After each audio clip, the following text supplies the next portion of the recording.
whose word I praise, in the Lord whose word I praise, in God alone I trust, I will not be afraid. What can mortal man do to me?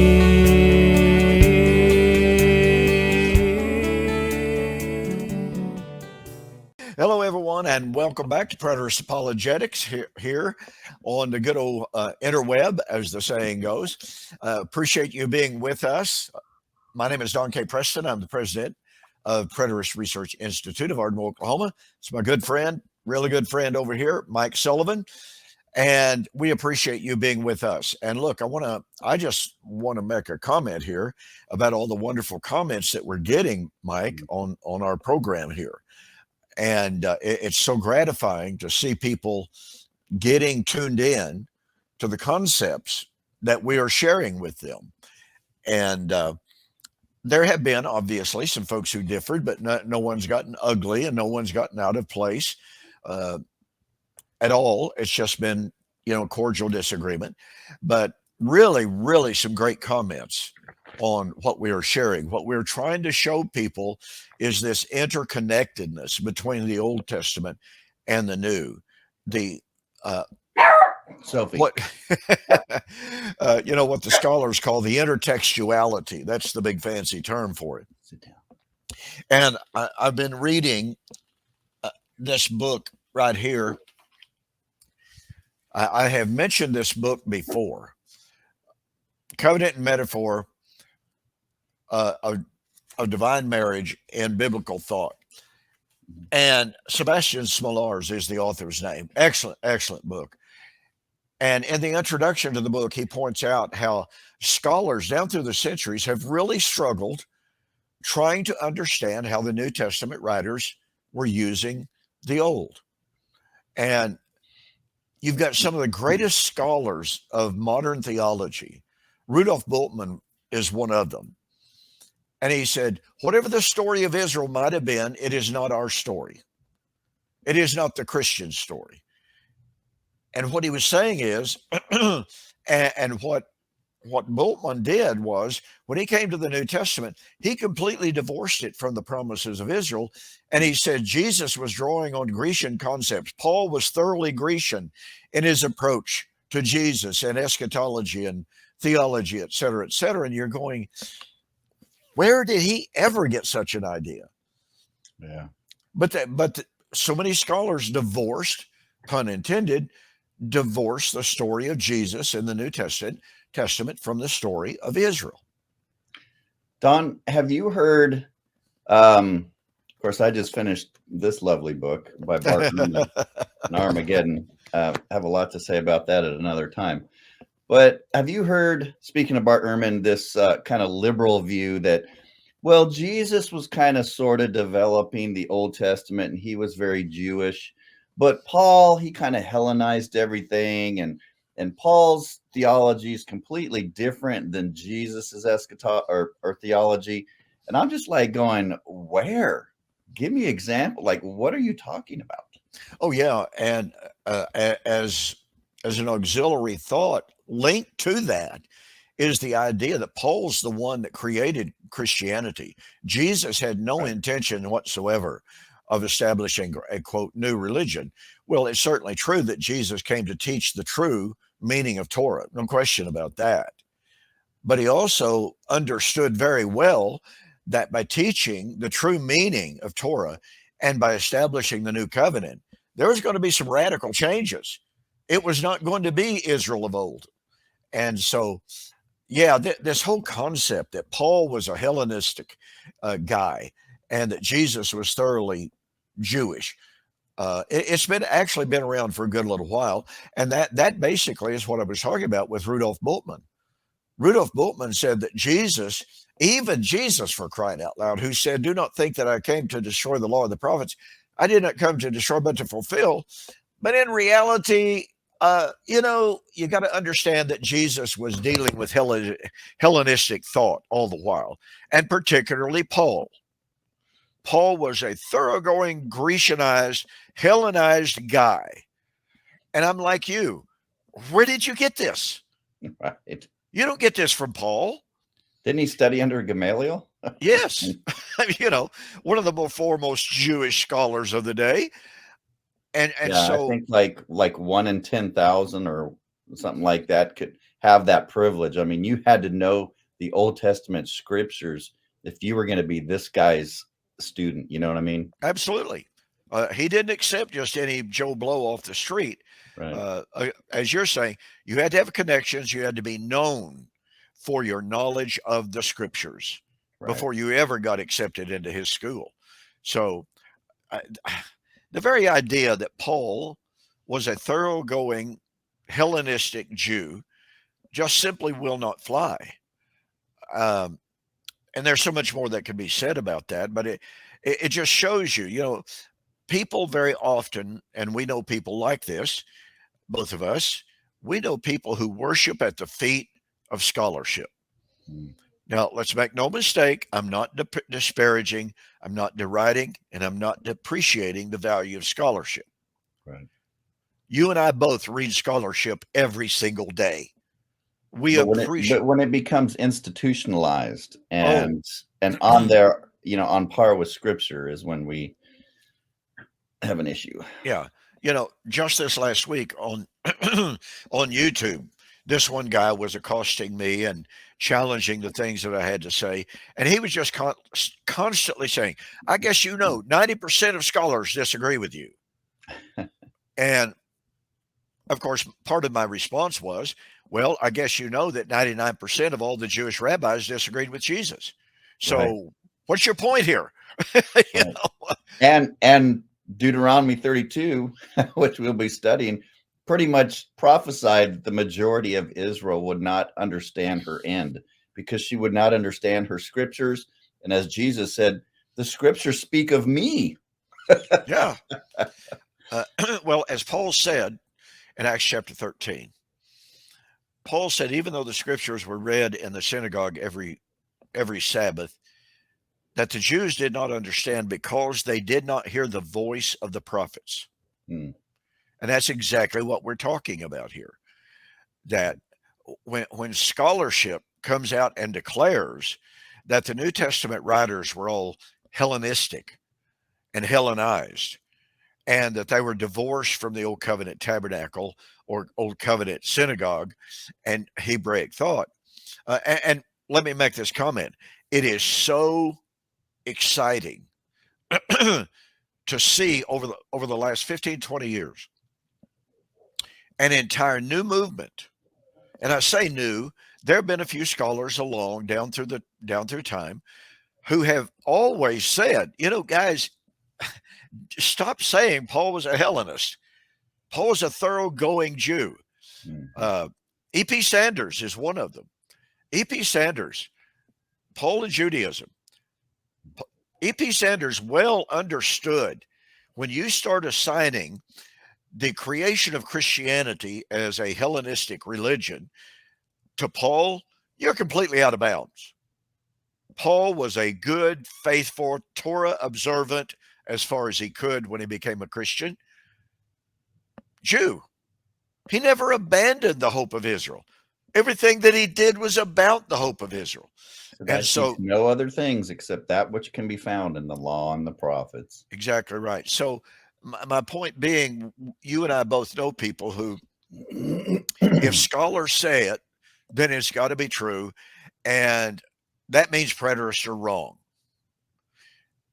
And yet, what people do not understand, in fact, Thayer, in his Greek English lexicon, in the foreword, he says a word has to be said, and this is a rough paraphrase, but he said a word has to be said here about lexicons as commentaries. Hmm. And he said it has to be said that all lexicographers are also commentaries, exactly. The present lexicon included. He said, we as lexicographers do our best to give the actual lexical definitions. But he said, as human beings, we are influenced by our theology. Mm-hmm. And he said, it's almost impossible for us to completely divorce lexical from theology. And he said, that includes this lexicon. Right. So he gives you fair warning. And he was honest enough to do that, to realize, hey, look, pick up a lexicon, you appreciate the lexical investigations, the etymological studies, and what have you. Yeah, that's great. But just keep in mind that when these lexicographers start applying the meaning of these words, then they're becoming commentators. Right. Or if a word has 2 or 3 different meanings, primary and so forth, and you're looking at any given text, if your presupposition and you have a theological bias, you may give it a different meaning in that text because you want your theology to be present there. But again, you have to look at the context. You have to see how the word's used elsewhere in similar. I mean, there's a lot that you have to do. And as Christians, we're all called to be Bereans, folks. Everyone should be studying. It's not just your pastor. And sometimes pastors, you know, we talked about last week, some are very shallow. They got about 2 years worth of sermons, canned sermons, and they do no hermeneutical work, no exegetical work. And so as Christians, we not only need to go through the Bible every year, but we need to be studying it and breaking it down. Amen to that. I'm sitting here trying to think of which commentator it was. In his foreword to his commentary on Romans, very, very prominent scholar, and it's just completely left me at the moment. But he said in his foreword, unless you are willing to put in hour upon hour upon hour of hard study, not reading, he said there's a great big difference between reading the biblical text and doing exegesis, employing the proper hermeneutic. But he said, and his term was, unless you're willing to invest a lot of blood and sweat and tears into your Bible study, and particularly Romans, then he said, you should never set out to tell anyone what the book of Romans is all about. Exactly. Especially when you get into Romans 5 to 8, at least. I think those are some of the texts that Peter said, well, Paul teaches some things. Some of them are hard to understand. But yeah, and it's interesting. I had an interview this, what is this? This is Friday. I had an interview with a fellow from London this week. I think that was on Wednesday night. Yeah, it was Wednesday night. And he told me initially that he wanted to just keep it simple, because he said, keep in mind that my audience is just now learning about covenant eschatology. Now, I got to tell you, this guy is absolutely on fire. He is really on fire. But he's only been at it a short time, right? right. And he kept emphasizing to me that I want to keep it simple, Don. I want to keep it simple. And then where did he start asking questions from? Romans 5 to 8. Come on, break it down. The body of sin, the body of death, the body of flesh. Come on, let's go. Yeah. And I'm going, you want to keep this simple? and then, of course, he wanted to segue to 1 Corinthians 15. Oh, right. And I go, yeah, the simplest chapters in all the Bible. Yeah. Right. But the beauty of it was, and I told Jan after the program, I said the beauty of it was that I got to develop Romans chapters 5 through 8 in the context of covenantal contrast in a way that I haven't got to do on hardly any venues before. Good.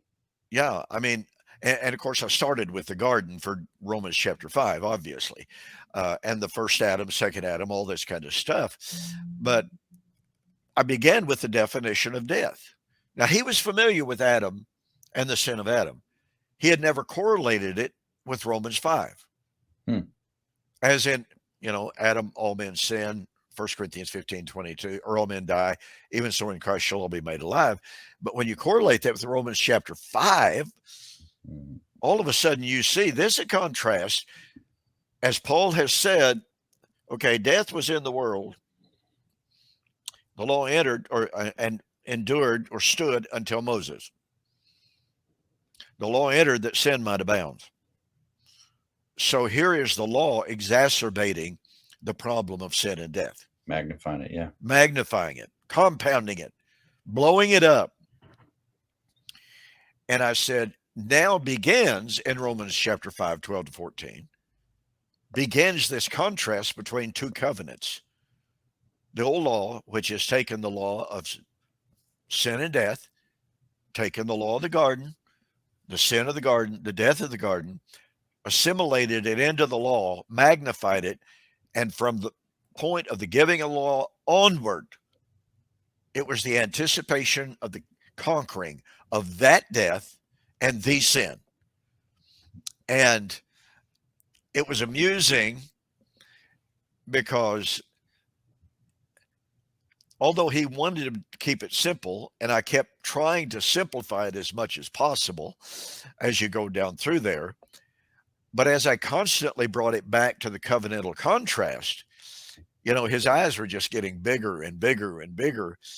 And you could tell that he had never heard the exegesis of Romans 5 to 8 in harmony with 1 Corinthians 15.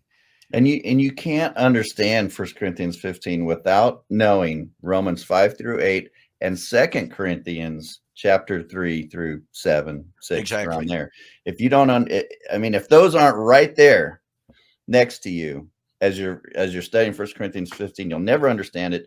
And if you're not looking at the immediate context of Hosea 13, well, all of Hosea and Isaiah, 24 through 28, again, you're not going to understand 1 Corinthians 15. And Don and I are going to head back into our series in 1 Corinthians 15. But right now, do you want to finish your thought on? No, that's just fine. I was just sharing how amusing it was and how gratifying and fun it was for me to have the opportunity to just march through Romans 5 through 8 and develop it exegetically and then segue directly into 1 Corinthians 15 to show the perfect harmony that Paul in 1 Corinthians 15 is building on every single block that he has laid in Romans 5 to 8, showing that has nothing whatsoever to do with biological bodies coming out of the grave. Right. And I shared, I keep forgetting, it makes me so angry. One of the thoughts that I shared with him was that I asked the question, when the faithful Christian dies today, where do they go? And well, heaven. I said, well, that makes a person a full preterist. Right. Hello. And so I developed that concept. And I said, I want to ask this question. If when we die as a faithful child of God, we get to go to heaven, then upon what basis, why would we ever want to leave heaven where we were without a physical body to come back to earth, dig up, get a physical body out of the ground, go back to heaven where we were, where we didn't need that physical body? And he thought that was hilarious. Yeah. What advantage would you have if you got this physical body? I mean, and when you ask futurists this, they just go, well, I don't know. Blah, blah, blah, You're more complete. Really? Exactly. And it's interesting that in the comment section, as I was watching, people were responding to that.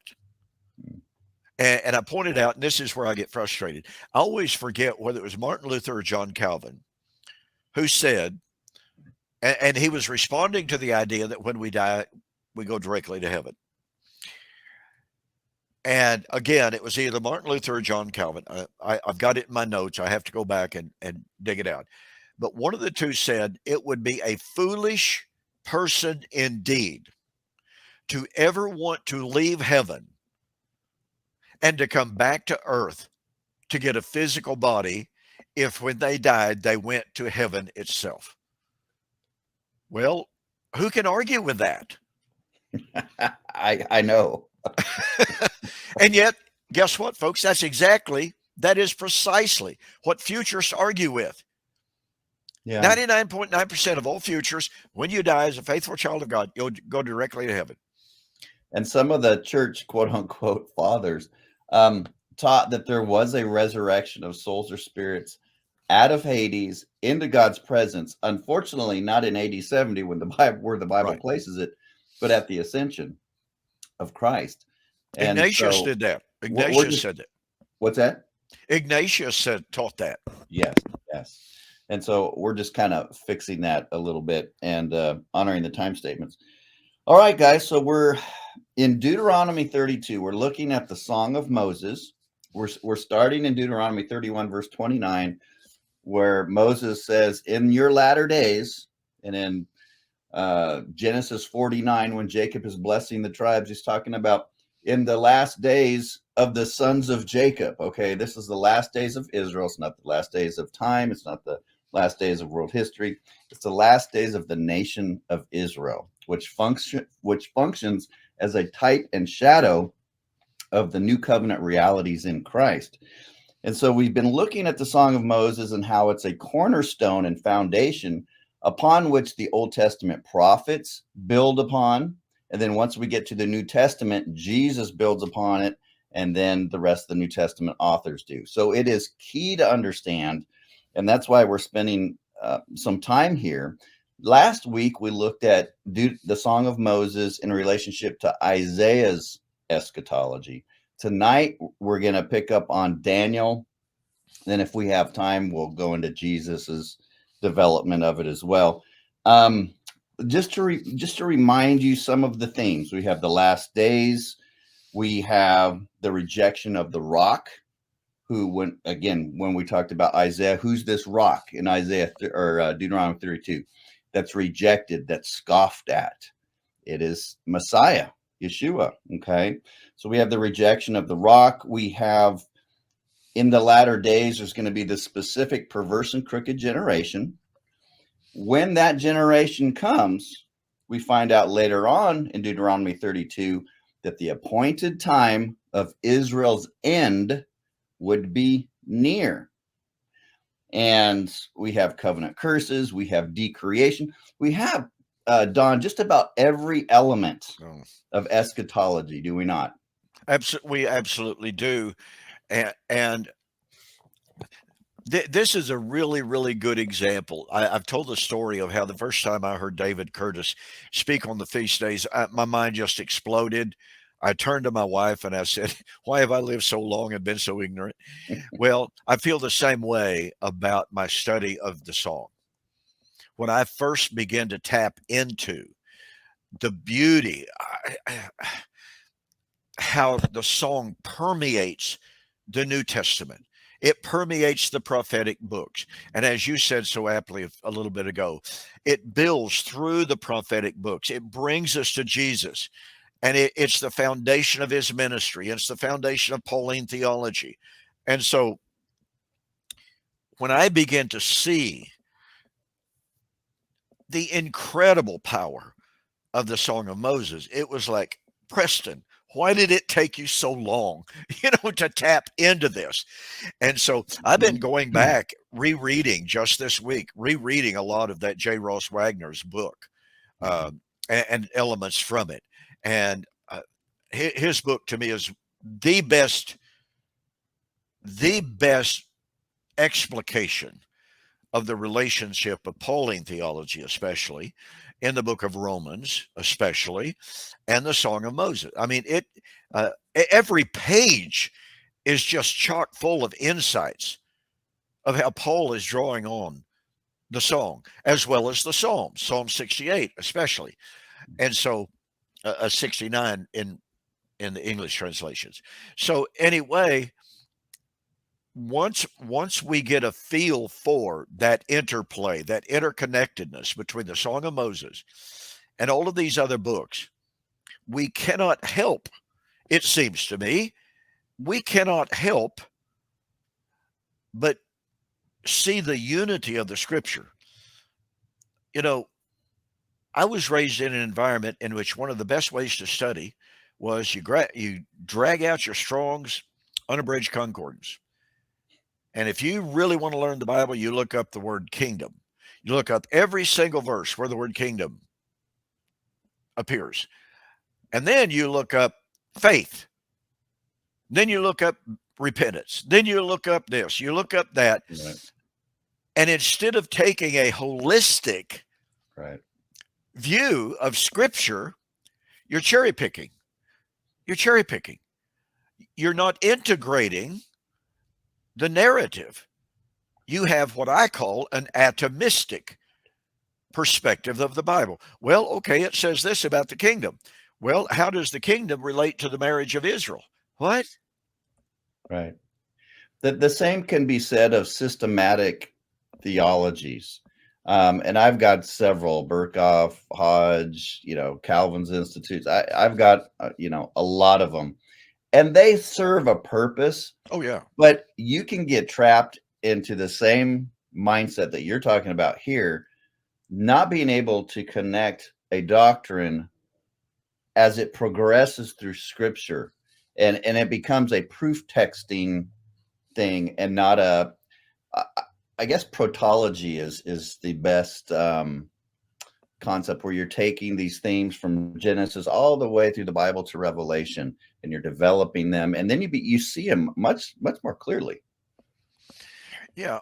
And before we go on, before we leave Isaiah, I wanted to spend a little bit of time. You've already mentioned the chapters, Isaiah 24 through 28. Isaiah 24 through 28 gives us a snapshot of the Song of Moses Hmm. in many, many ways. Deuteronomy chapter 32 has what? A fire that will burn to the lowest hell, and it will consume the mountains or consume the earth. Okay. Isaiah chapter 24, the earth is clean dissolved. The earth is broken up. The inhabitants thereof are scattered, etc., etc. Why? Well, because just like Deuteronomy chapter 32 says, they have provoked me with that which is not a God. Isaiah 24 verse 5, the earth is is totally broken up, clean dissolved. Why? Well, because they have violated the everlasting covenant. Broken Torah. That's right. Broken Torah.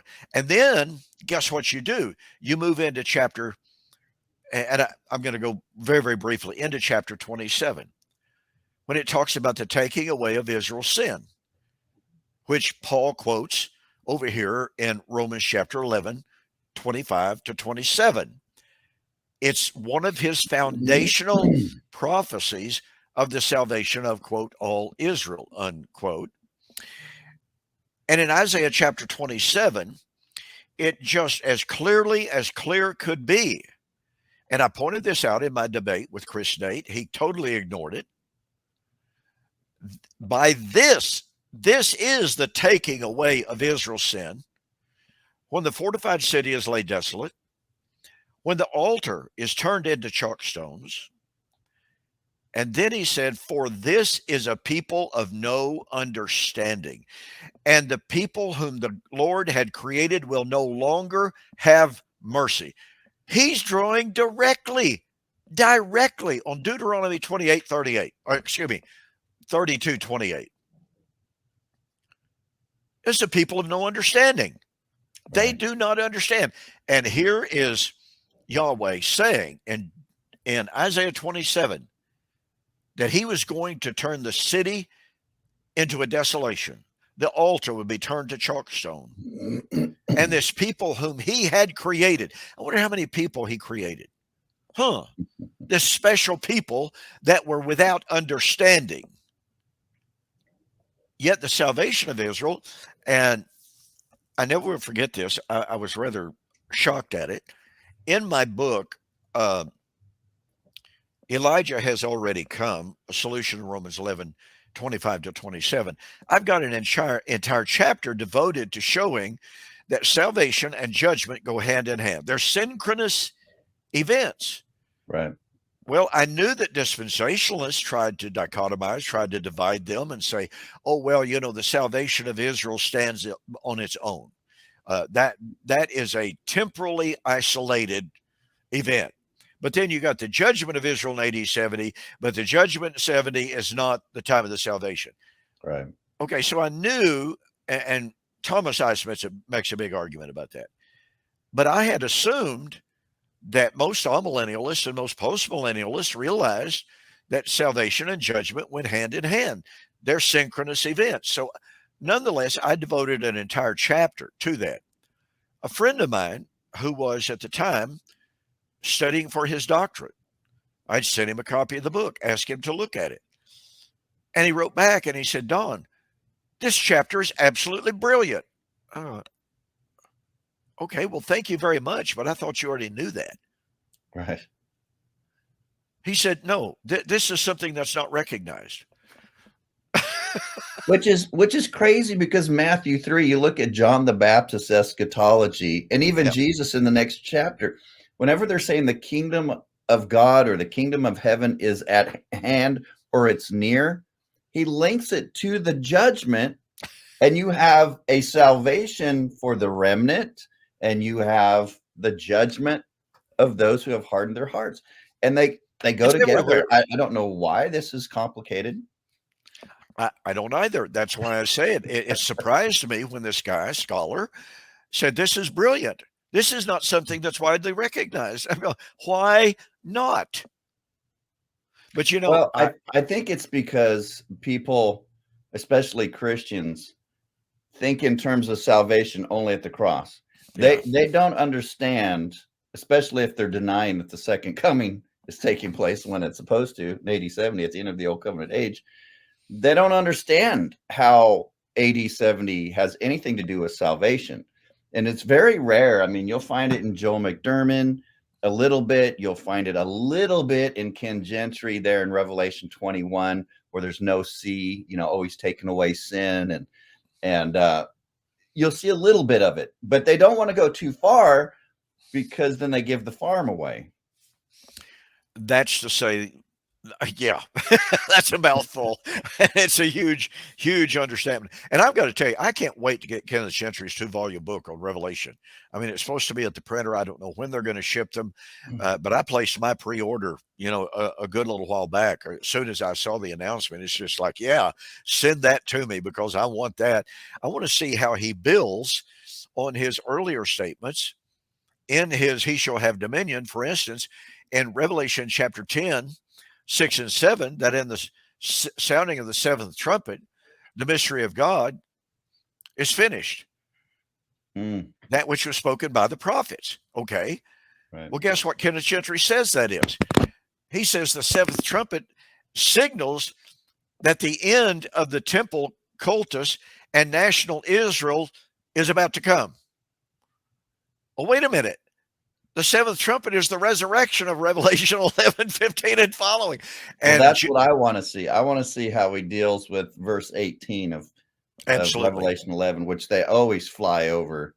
Absolutely. Now, you would think in a 2-volume set that he can't do that, but I mean, Peter Leithart does. Peter Leithart has a 2-volume set, and he flies over stuff as well. He does the Passover. Yeah. On Revelation 11, 18.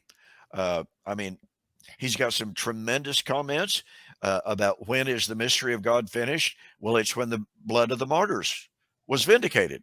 Okay, thank you. We appreciate that. You're exactly right. When is the blood of the martyrs vindicated? Oh, at the end of the millennium, which you say hasn't come yet. Holy cow. Exactly.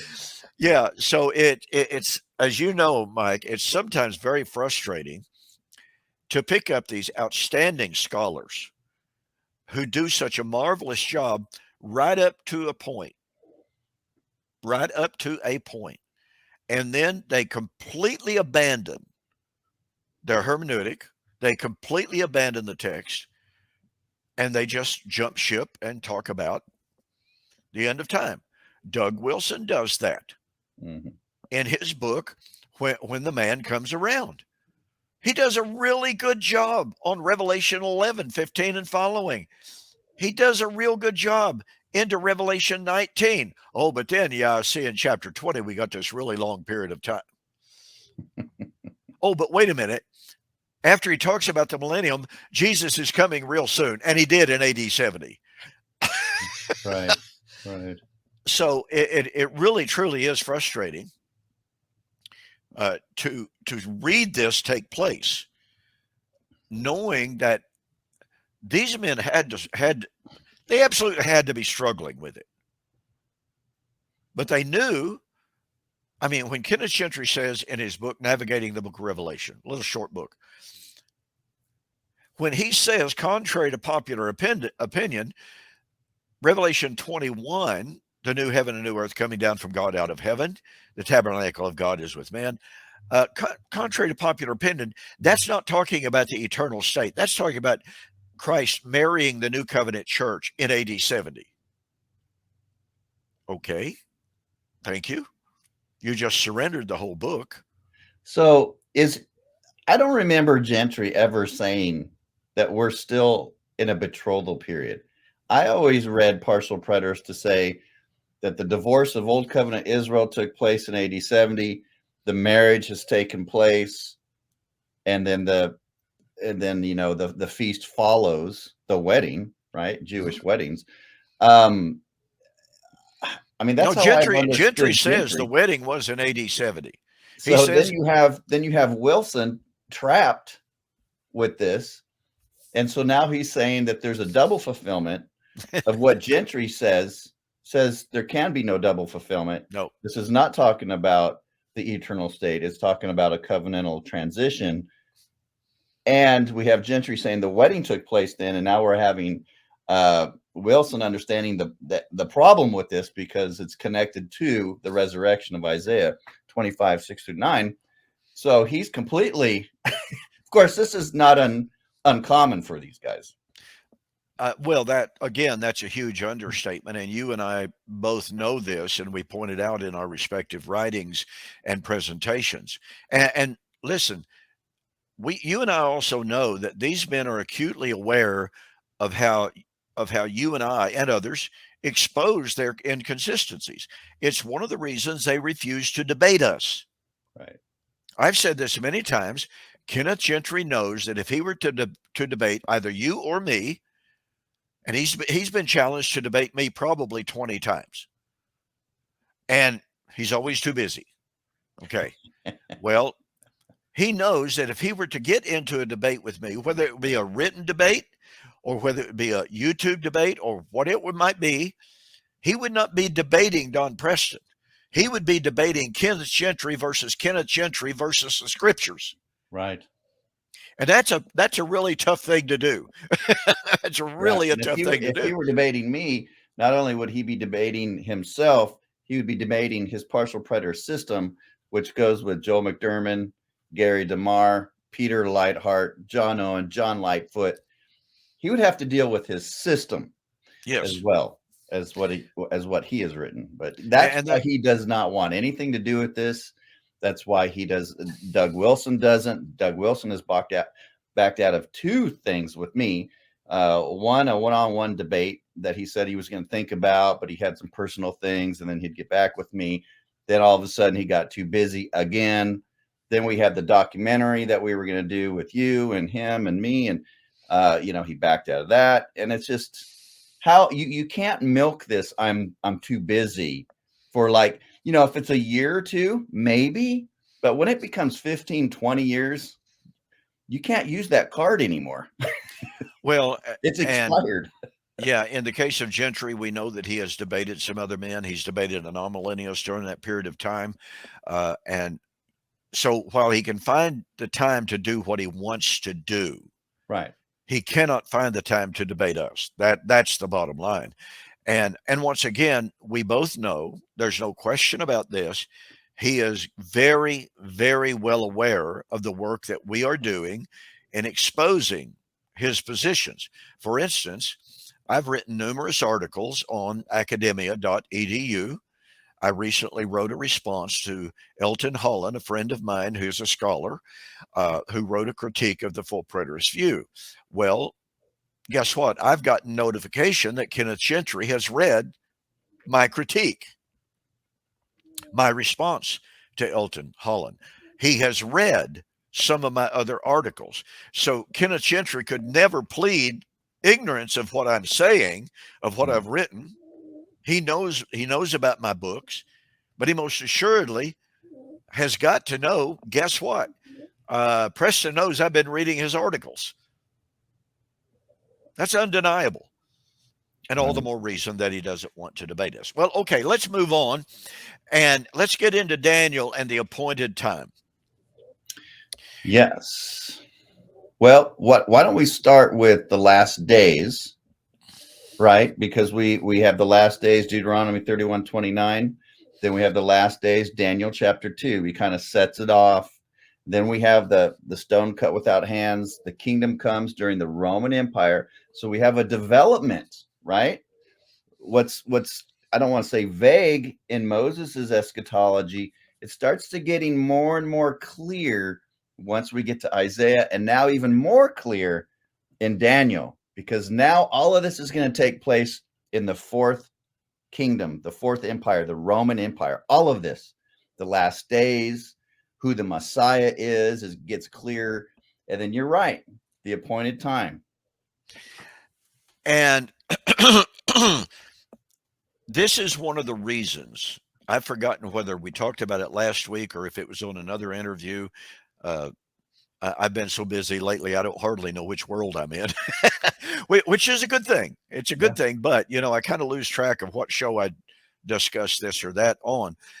But here's a point that I made. When you talk about the book of Daniel, you're talking about a book. The Dead Sea community absolutely looked upon the book of Daniel as a prophetic book. Yes, they did. No question about it.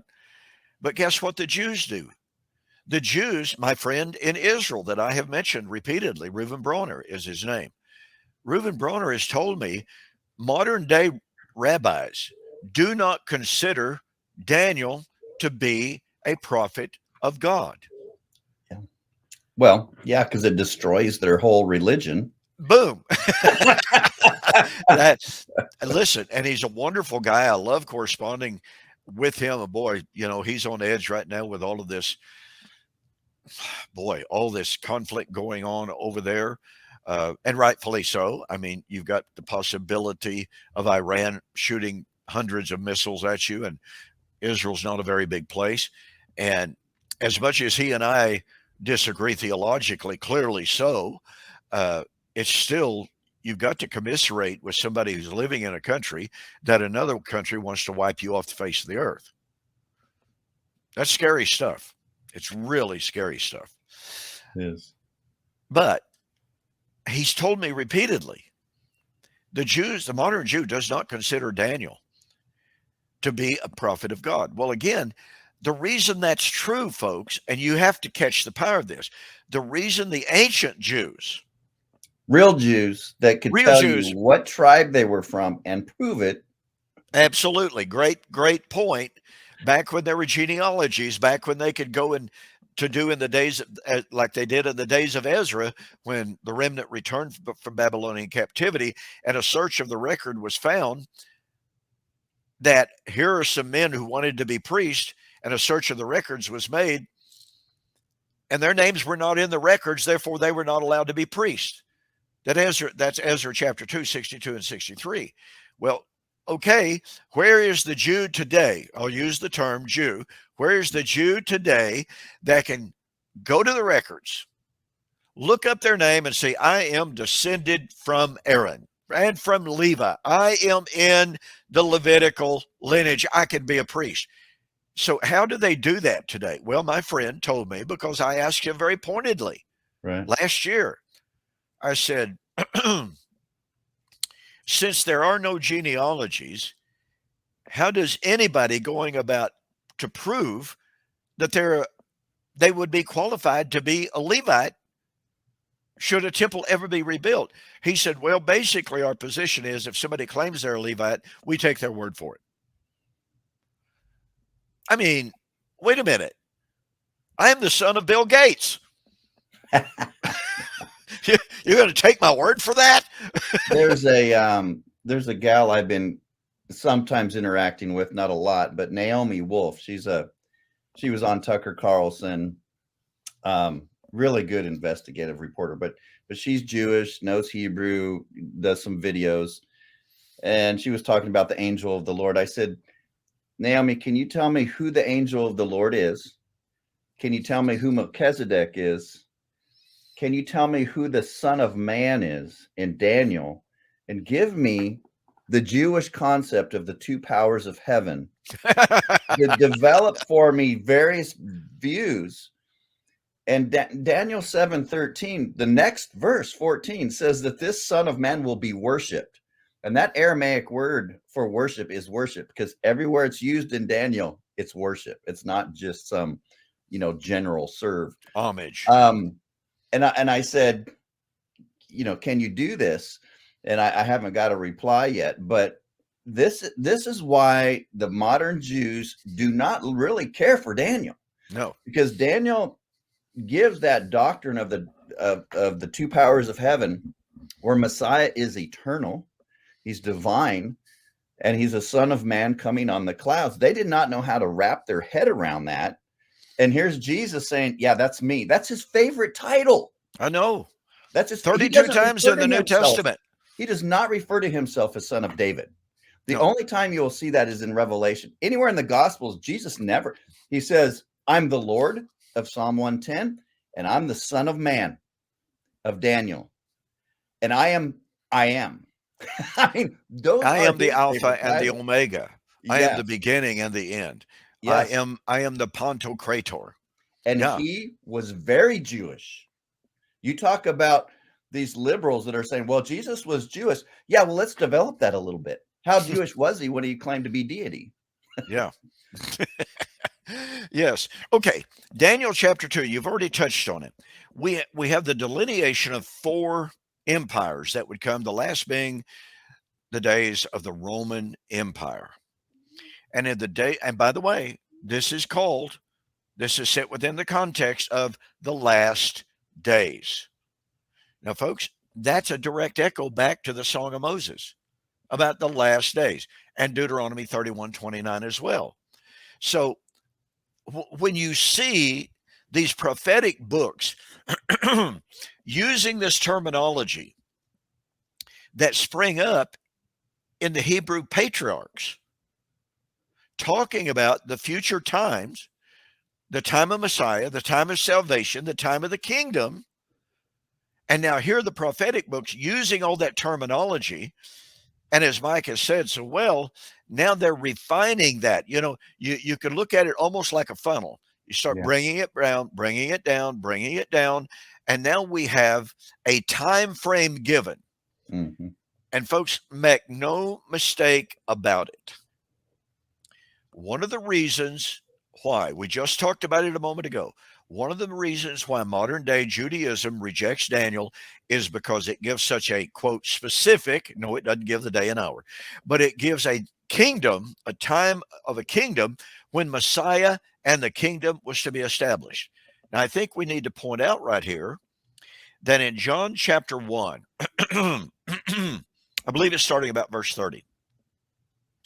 The Pharisees, the Sadducees, the scribes go out to John the Baptizer. And they say, are you the Messiah? Nope. Well, are you the prophet? No. Who are you? I'm the voice of one crying in the wilderness. Well, that alone, I mean, that alone carries with it such incredible messianic overtones. It's him admitting he's not Messiah. But guess what? When he says, he's the voice of one crying in the wilderness, that comes obviously from Isaiah chapter 40. The voice of one crying in the wilderness said, prepare ye in the desert a highway for our God. Fill up every valley, make every mountain low.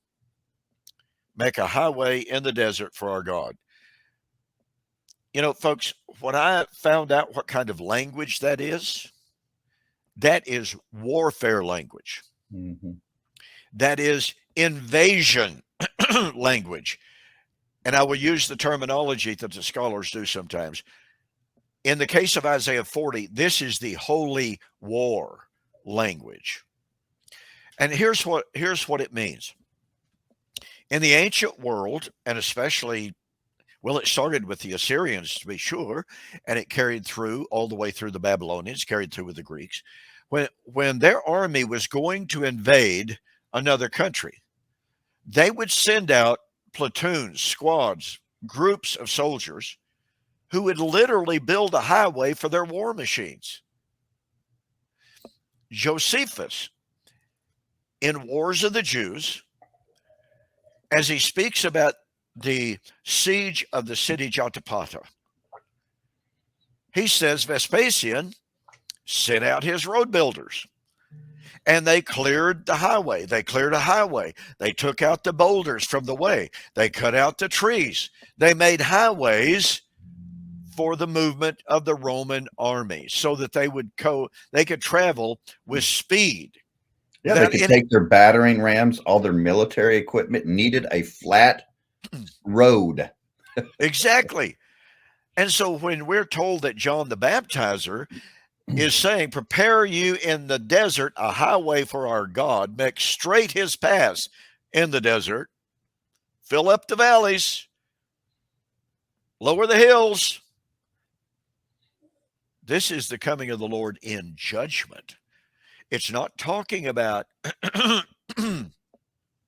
it's not talking about the coming of Jesus as the suffering servant of Isaiah 53 or Isaiah 42, where it describes him as, a smoking reed he shall not quench, a broken reed he shall not break.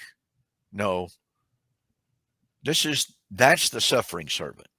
Well, even Messiah ben Joseph, the Jewish concept of the suffering Messiah. But if you read how Moses describes Messiah ben Joseph in the next chapter 33, verse 16 and 17, again, he is this domesticated firstborn shore ox or bull that, according to Leviticus, was destined to be sacrificed. But then he says he will be transformed, which implies resurrection. He will be transformed into a ram ox, completely different animal. These things were almost the size of an elephant, folks. Okay. Julius Caesar saw one in the Black Forest and wrote all about it. They hated humans. If they saw you, they would destroy you. Just about every civilization just reverenced these beasts. And he says, he's not just a suffering servant, Messiah ben Joseph, but he's going to be transformed into this mighty ox, and he's going to gore the nations of the earth. He's going to conquer. So I just want to throw that in real quick. It's really fascinating that you're talking about those bulls, the ruark, shore or firstborn shore. Yeah. Anyway, I was telling Jan about them just today as we were going down to Texas. I was telling her about how desirable they were. The Romans used them in the gladiatorial fights, and Hitler wanted to breed them back into existence because of their ferocity. He wanted to use them as a symbol for the German might and all this kind of stuff. He couldn't do it. Right. But yeah, the point is they were extremely ferocious, extremely violent animals. So yeah, all of this imagery comes into play with the voice of the wilderness. Okay. So here you have all of these concepts coming into play. Here's the point that I was making with John the Baptizer. As he's out there in the wilderness, he said, I am the voice of one crying in the wilderness. He was saying to them, I'm giving you warning, folks. The axe is already at the root. Matthew chapter 3, 10 to 12. He has the winnowing fork, which is the symbol of the end of harvest, not the beginning of it. Resurrection. So now John is saying, I am not Messiah. I'm the voice of one crying in the wilderness. But they keep asking him, are you the one that we are looking for? Greek word prostekomai, or prostekao, which means an eager, expectant, looking for. Now, why would they use such a word if they didn't have a concept of the appointed time for the Messiah? Yes. And we understand from 11Q Melchizedek, they were taking Daniel's 90 weeks as 10 Jubilee periods. And they were, according to my calculations, and I'm no mathematician, but it's not hard to do, they understood Messiah was supposed to come anywhere between AD 17 to AD 28. That's when the beginning of that 10th Jubilee would start. depending on how you calculate it and what year, you know, whether it was 422 or 424. And so that's why. I mean, it was the time of the Roman Empire. Messiah doesn't come outside of the Roman Empire. That's right. Right. And that's why you have these Jews downplaying and trying to get rid of Daniel now, because they know some of their rabbis said, well, if Messiah didn't come, he will never come. That's strong language. Oh, yeah. Daniel chapter 2.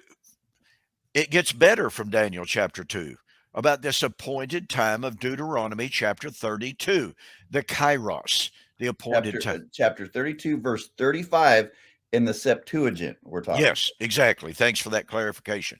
Now, look what happens in Daniel chapter 7. And look, folks, how many times do we talk about people hearing video after video after video after video? Oh, well, the man of sin, he's alive. You know, we're close to Armageddon. It's just around the corner.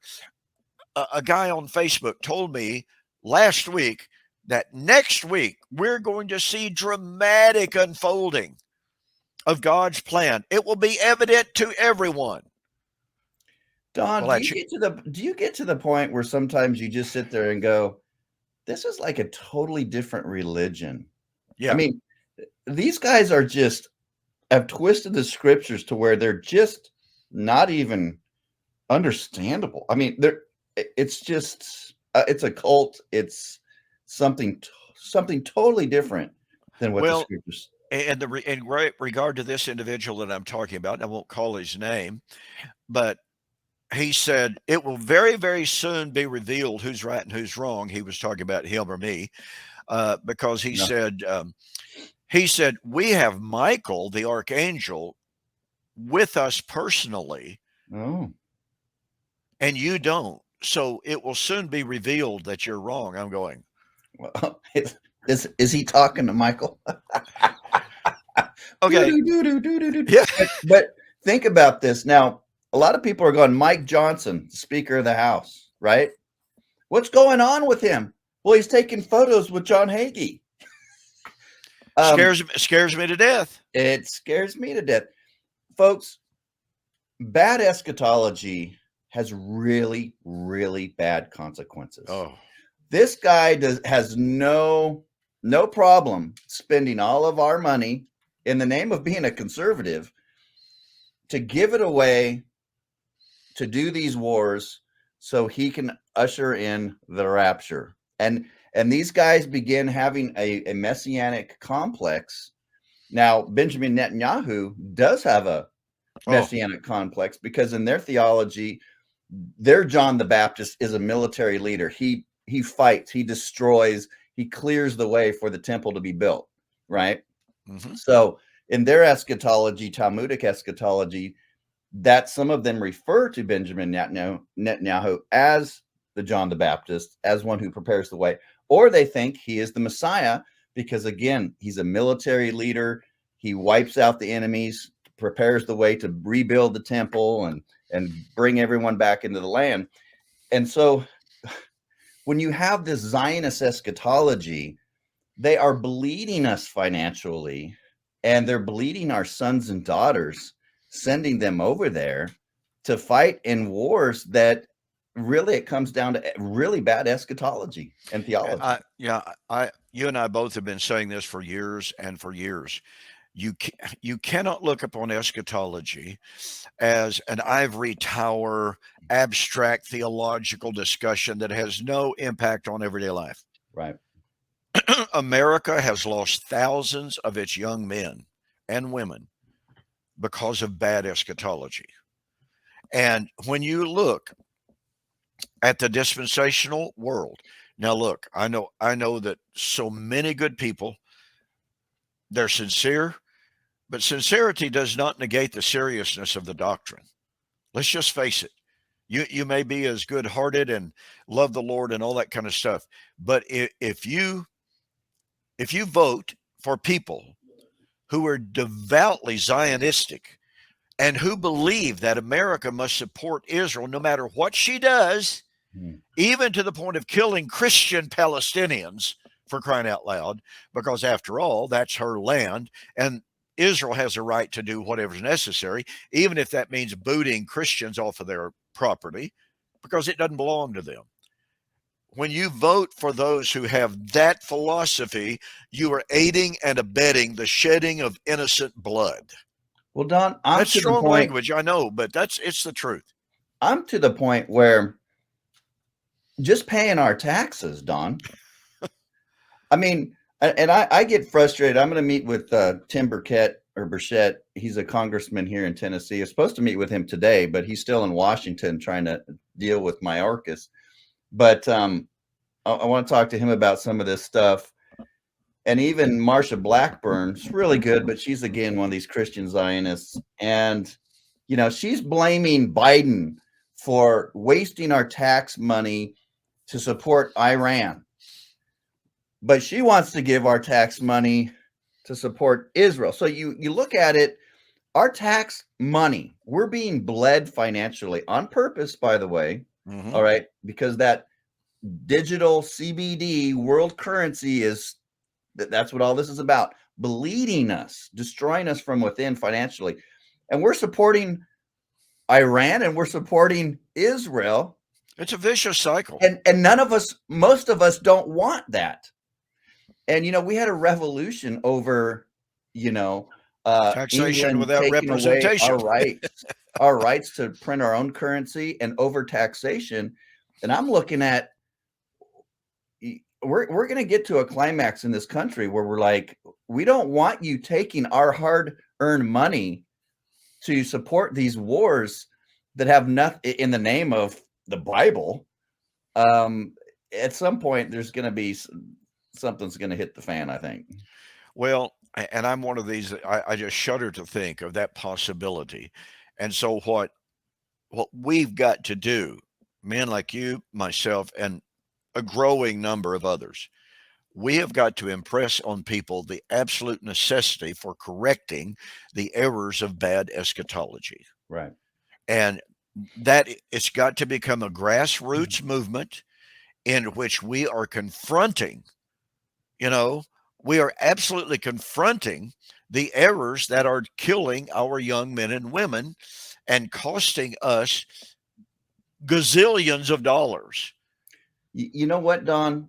I've realized my 35 years of studying, almost 35 years of studying this. I look at us as like Ruth. God raised you up for such a time as this. And this is why. It's not enough to be like an Alex Jones, where you've been studying the New World Order for 30 years. And you can explain it to our politicians now. You can connect the dots. But if your eschatology is bad, it doesn't matter. You're still being led down a road that is going to bring this about because your eschatology is bad. And here's the funny thing. Even if you understand modern Israel is not a fulfillment of or God doing this, God blessing Israel, that we're to bless modern day Israel. But if you're still thinking, yeah, that's the synagogue of Satan, and you're thinking that we still need a national Israel and we still need a rebuilt temple for the Antichrist to come in, it's two sides of the same coin. You still need a national Israel. You still need another rebuilt temple in your eschatology. So it doesn't matter if you criticize national Israel or you think it's just the greatest thing on earth that we're supposed to bless them so we're not in sin. That mindset, either one, leads us down this road of quote unquote Armageddon. And that's why I see God raising up the preterist view. Just at the same time, the Rockefellers are funding the German higher critical movement, and the Rothschilds begin funding the Zionists, the Darby and Schofield. That's about the same time that preterist God says, okay, I'm going to do something. I'm going to take my little remnant here. I'm going to put the truth in there, and it's going to go right alongside it. And at some point, all of this is going to climax. And I'm excited to kind of see what's going to happen. But I started to say we're living in some incredibly exciting times. We really are. And it looks to me like we're out of time, Mike. We are. But we want to pick up on Daniel chapter 7, since we mentioned the man of sin, all that. Okay. We want to talk about the appointed time, the man of sin, and the coming of the Son of Man, because all of these, look, ask any dispensationalist, hey, is the coming of the Son of Man and the man of sin, are all these interrelated? Well, absolutely. Well, guess what? The appointed time destroys dispensationalism. Sure Okay. does. That and the All fact that the man of sin was alive when Paul wrote, just a minor detail there. Yeah, small detail. All right. All right, brother. Well, we'll see you next Friday. And guys, thank you so much for tuning in for another episode of Preterist Apologetics. And we'll see you next week. Amen. And we'll see you at the conference. Hopefully, I will be lecturing on Deuteronomy 32, and also another lecture on messianic expectations and how Jesus fulfills a better Moses, a better Joshua, a better Joseph, Melchizedek, and the Son of Man. And hopefully I'll have time to develop all of those. We'll see. You won't. Thanks, Don. All right. Good night, brother. All right. Take it easy. That I may walk before my God in the light,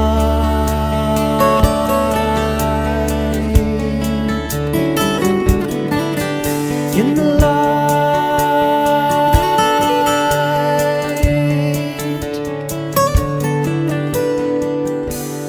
light of life, in the light of life, in the light of life, in the light of life, in the light of life, in the light